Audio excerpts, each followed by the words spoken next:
Welcome friend, स्वागत है आप लोग का क्लास में। तो चलिए, क्लास 8 का भूगोल है यानी हमारी दुनिया, और चैप्टर 3 है आपको लोग का उद्योग। चलिए, तो उद्योग में भी देखिए इकाई टाइप से बताया हुआ है। तो सबसे पहले जो इकाई आपका 3 है उद्योग, उसके बारे में हम लोग जान लेते हैं, उसके बाद उसका इकाई भी देखेंगे। तो कहते देखिए, उद्योग एक ऐसी ऐसी उस आर्थिक गतिविधि से है जो वस्तुओं के उत्पादन, खनिजों के निष्कर्षण तथा सेवाओं की व्यवस्था से संबंधित है। उद्योग का मतलब क्या होता है, लोग किस लिए लगाते हैं? एक तो पैसा अर्जन करने के लिए, है ना, वस्तुओं का निर्माण करने के लिए, कोई भी चीज खनिज है उसका निष्कासन करने के लिए, उसको सही रूप से निर्माण करने के लिए। मतलब उद्योग का अगर सिस्टम कहा जाए तो निर्माण से सोच लीजिए, निर्माण से, है ना। उद्योग में किसी ना किसी चीज का निर्माण ही होता है, वही चीज है।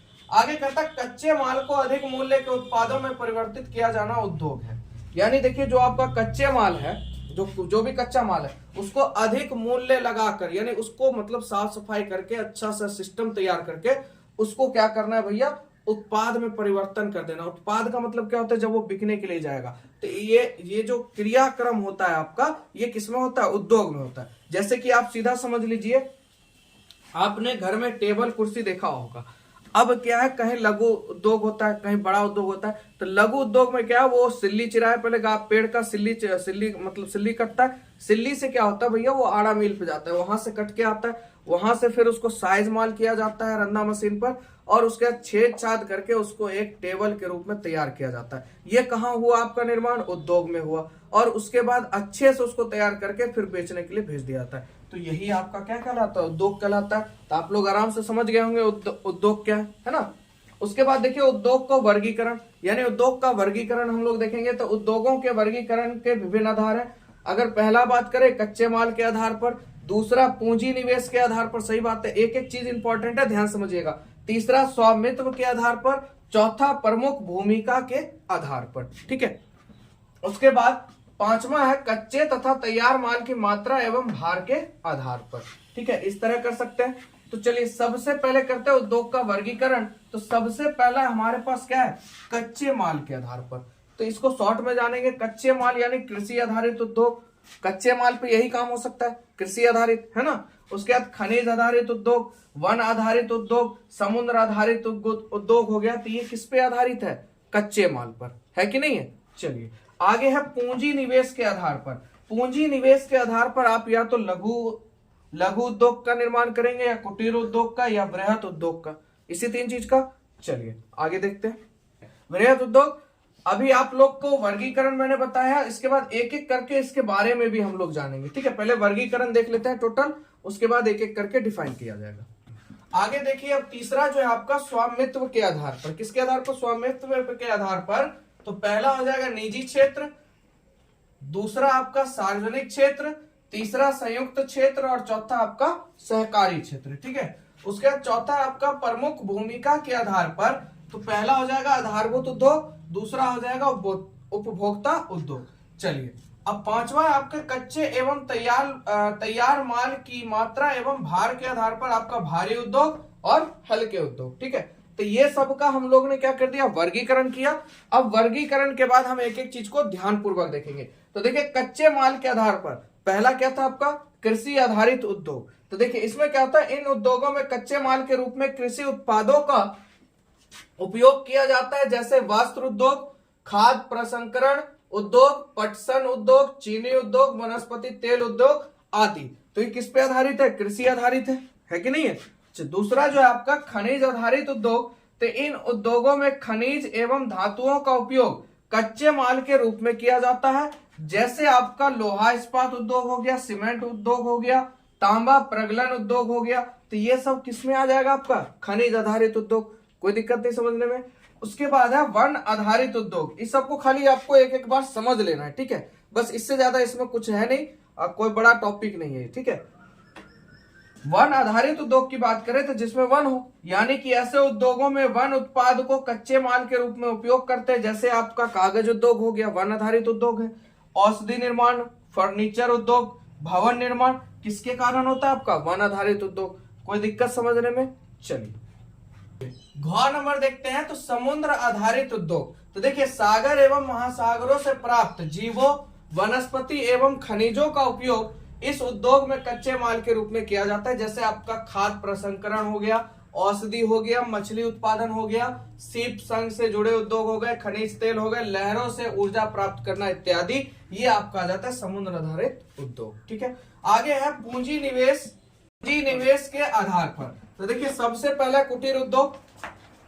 देखिए इसमें क्या है, ऐसे उद्योगों में परिवार के सदस्य ही उत्पादन का कार्य करते हैं। ठीक है, ये जो आपका कुटीर उद्योग है इसमें परिवार के सदस्य ही उत्पादन का काम करते हैं तथा इसमें विशेष पूंजी की आवश्यकता नहीं होती, जैसे कि आपका टोकरी बनाना, सूप बनाना, सूत काटना, सजावट के सामान बनाना। बताइए इसमें क्या कुछ बाहरी लोग का जरूरत है, ये अपने परिवार में ही काम हो जाता है, यानी ऐसे उद्योग को हम लोग कुटीर उद्योग कहते हैं। तो आज कुटीर उद्योग आप लोग को समझ में आ गया होगा, बहुत छोटा उद्योग जिसमें परिवार के सदस्य मिलकर काम करते हैं। ठीक है, दूसरा है लघु उद्योग। तो वर्तमान समय में 1 करोड़ रुपए से कम का निवेश जिस उद्योग में किया जाता है वह लघु उद्योग की श्रेणी में आता है। यानी कहने का मतलब 1 लाख रुपए से कम का जिसमें पूंजी निवेश होता है उसे हम लोग लघु उद्योग कहते हैं। सीधी बात, 1 लाख से कम का जिसमें पूंजी निवेश होता है उसे हम लघु उद्योग कहते हैं। ठीक है, वह लघु उद्योग की श्रेणी में आता है। इसके अंतर्गत उत्पादों का निर्माण छोटी मशीनों इकाइयों द्वारा होता है, जैसे खाद्य प्रसंस्करण उद्योग, ठीक है, रेशम उद्योग, माचिस निर्माण, फर्नीचर उद्योग। तो ये सब आ जाता है आपका लघु उद्योग के अंदर। अब बात करते हैं वृहद उद्योग यानी बड़ा उद्योग। तो देखिए 1 करोड़ रुपए से अधिक पूंजी निवेश वाला उद्योग बृहद उद्योग की श्रेणी के अंतर्गत आता है, यानी जिसमें 1 करोड़ से ज्यादा का निवेश हो रहा है वो आपका बृहद उद्योग हो जाता है। ठीक है, और इसमें देखिए इसमें क्या होता है, बड़े पैमाने के उद्योग बड़ी मात्रा में वस्तुओं का क्या करते हैं, उत्पादन करते हैं। इसमें उच्च स्तरीय प्रौद्योगिकी एवं बड़े पैमाने पर पूंजी निवेश होता है, यानी भैया दिमाग भी बड़े तेज हाई लगता है और पूंजी भी हाई लगता है इसमें। तो ये हो जाता है बृहद उद्योग। समझ में आ गया आप लोग को? ठीक है, चलिए आगे देखते हैं हम लोग स्वामित्व के आधार पर।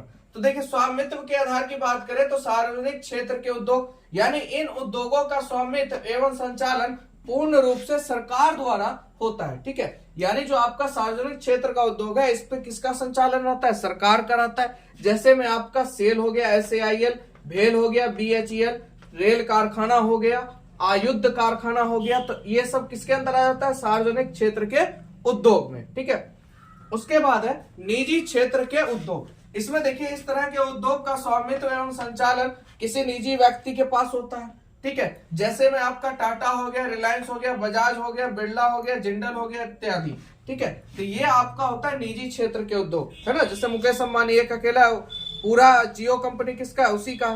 ठीक उसी तरह से इस पे किसी निजी व्यक्ति यानी एक व्यक्ति का अधिकार होता है।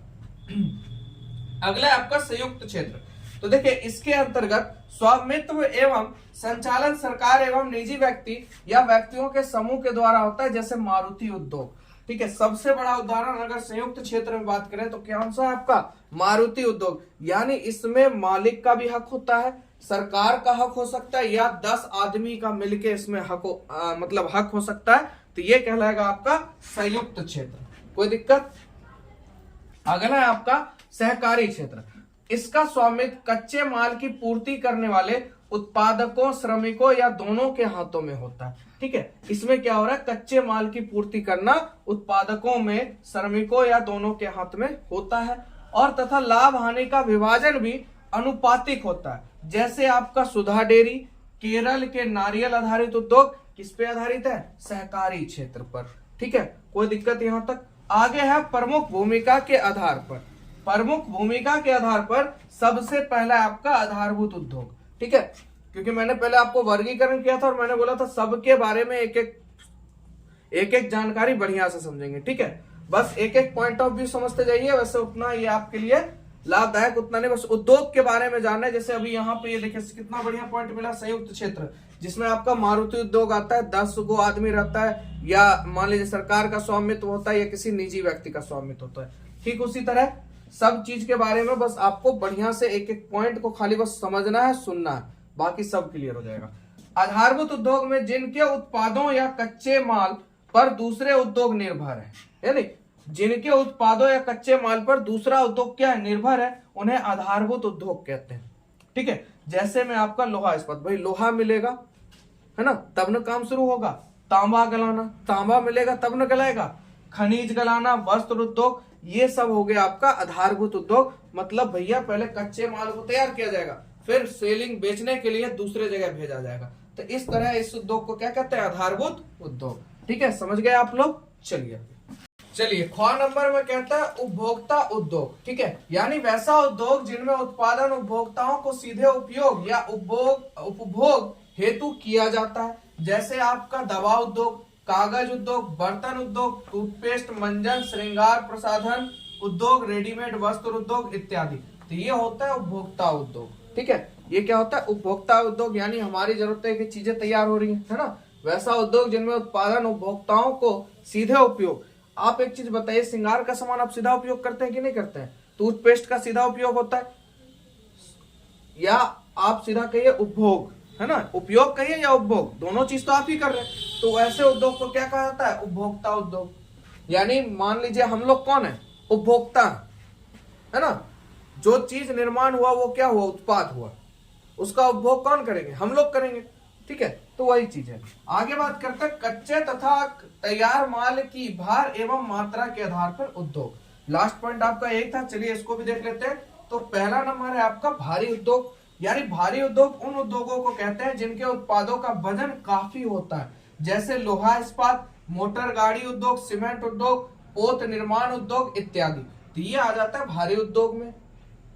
ठीक है, आगे हल्के उद्योग, यानी हल्का होता है वैसे उद्योग जिनमें कम भार वाले कच्चे माल का प्रयोग कर हल्के तैयार माल का उत्पादन किया जाता है, जैसे में आपका विद्युत उपकरणीय उद्योग, घड़ी उद्योग, बल्ब उद्योग, पीतल के बर्तन उद्योग आदि। अब उसके बाद है फूट लूज इंडस्ट्री। तो देखिए इसके बारे में भी जान लेते हैं। वैसे उद्योग जिनमें जितने भार का कच्चा माल लगता है, ठीक है, जिनमें जितने भार का कच्चा माल लगता है, तैयार माल का, ठीक है, कच्चे माल सॉरी देखिए, वैसे उद्योग जिनमें जितने भार का कच्चा माल लगता है, तैयार माल का भार उतना ही होता है, जैसे में आपका रेडीमेड वस्त्र उद्योग, इलेक्ट्रॉनिक उद्योग आदि। यानी फूट लूज, है ना। यहाँ पे आप समझ रहे हैं, जिनमें जितना भार का कच्चा माल लगता है उतना ही तैयार माल का क्या होता है, वजन होता है। तो इस तरह के उद्योग को क्या कहते हैं, फूट लूज इंडस्ट्री। अब मान लीजिए 1 किलो कपड़ा आपने लिया या 1 मीटर, तो आपका शर्ट निर्माण किसमें होगा, 1 ही मीटर में होगा। तो आपने जितना लिया उतने के बराबर भार हो जाता है। तो इस तरह के इंडस्ट्री को या उद्योग को हम लोग क्या कहते हैं, फुट लूज इंडस्ट्री। बहुत अनोखा शब्द था, आज आप लोग ने जान भी लिया, फुट लूज इंडस्ट्री। ठीक है, चलिए और थोड़ा सा पॉइंट बचा है, उसको भी देख लेते हैं। आगे है अगला पॉइंट, उद्योगों की अवस्थिति को प्रभावित करने वाला कारक। देखिए कौन कौन प्रभावित करता है, तो कच्चे माल की उपलब्धता, भूमि, जल, जलवायु, श्रम शक्ति, पूंजी, परिवहन शक्ति एवं बाजार की उपलब्धता। तो ये सब क्या करते हैं, उद्योग की अवस्थिति को प्रभावित करते हैं। अब जैसे मान लीजिए, बताइए लोहा उद्योग आपने देखा होगा जमशेदपुर टाटा में है, क्या वो उठ के सोच के देखिएगा गांव में आ सकता है, नहीं आ सकता, क्योंकि वहां उसकी उपलब्धि, वहां की जलवायु, वहां की भूमि, वहां का श्रम शक्ति, है ना, वहां से उपभोक्ता शक्ति, सब चीज देखा जाता है, तब जाके वहां पर उद्योग का निर्माण किया जाता है। ऐसे ही नहीं, कच्चा माल कहां से आएगा, कैसे क्या करना पड़ेगा, सब चीज का सेटिंग बैठाना पड़ता है, तब जाके भैया वहां पे उद्योग अवस्थित होता है। तो ये सब हुए आपके प्रमुख, जो मान लीजिए उद्योग को प्रभावित करने वाले कारक है। ठीक है, आगे बात करते हैं भारत के औद्योगिक प्रदेश। तो देखिए भारत के मुख्य औद्योगिक प्रदेश आपके हो जाते हैं मुंबई, पुणे क्षेत्र पूरा औद्योगिक क्षेत्र है, अहमदाबाद हो गया आप लोग का, बड़ोदरा हो गया, सूरत क्षेत्र हो गया, गुड़गांव दिल्ली हो गया, मेरठ हो गया। तो ये सब औद्योगिक प्रदेश हैं, और छोटा नागपुर औद्योगिक क्षेत्र एवं हुगली क्षेत्र। तो ये जितने भी आप लोग के क्षेत्र हैं, ये भारत के औद्योगिक प्रदेश हैं, स्पेशल औद्योगिक, यहाँ उद्योग भी है, सब व्यवस्था है। ठीक है, चलिए तो यहाँ पर आपका चैप्टर एंड होता है। उद्योग के बारे में पूरी जानकारी आपको मिली हो, ठीक है, हर एक पॉइंट आप लोग अच्छे से समझे हो। अब इसका इकाई में खंड है, तो एक एक करके हम अगले वीडियो में इकाई के बारे में जानेंगे। ठीक है, मिलेंगे आप लोग से नेक्स्ट वीडियो में।